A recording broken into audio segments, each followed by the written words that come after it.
Recently, I received an email from high school teacher Eric Santos. He stated that he was working his way through the big book and had come upon the section in which I recommend the use of a sound maker as a way to gain student attention. His only concern was this: I recommended a dog squeak toy. Is that an appropriate sound maker for high school students, or might they feel insulted? And yeah, I get that. I mean, no teacher I know wants to incite student ridicule or rejection. And in my mind, kids are kids. Whether you're in first grade or 12th grade, they all operate in the same basic, fundamental way. At the same time, we want to be able to recognize the differences and modify a strategy to meet their needs. So I got to thinking about an alternate sound maker he could use. And that's when I remembered about 5-6 years ago, I bought a wireless doorbell from Home Depot. Plug it in, push the button, you got a doorbell chime. And the chime wasn't all that great, but it was easy to use. So my next thought was, maybe I should go online and see what they've done with wireless doorbells over the years. And wow, was I surprised. Major improvements. Now this is the one I got from Amazon for 15 bucks.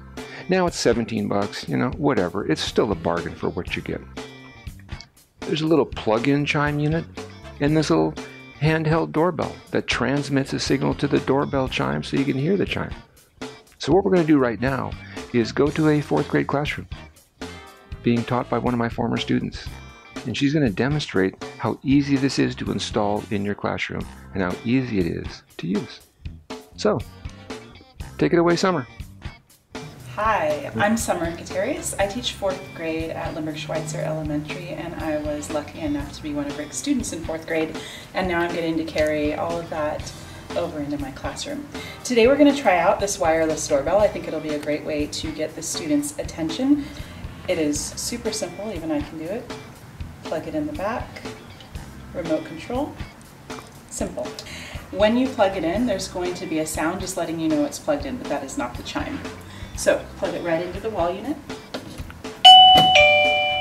That's the chime letting you know that it's plugged in. Here's the remote.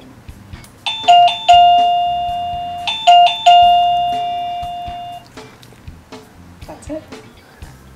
Thanks, Summer. That was awesome.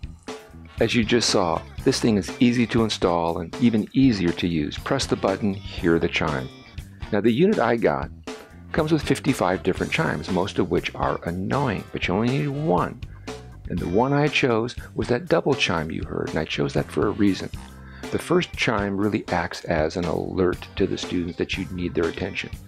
And then the second chime becomes kind of a timer. You have until the end of the second chime to be fully attentive. Eric sent me a follow-up email to describe the experience and how effective it was with his students. He even sent a photo that shows his chime plugged in an outlet with a sign that reminds the kids what the routine is when they hear that chime. Now then, don't be surprised when you see students who don't attend at the sound of the chimes. Robert McKenzie calls this kind of behavior limit testing. In other words, what can I get away with in this classroom? If that were to happen to you, start a documentation tool of some type. It could be a seating chart and a clipboard or a printed out roster of names.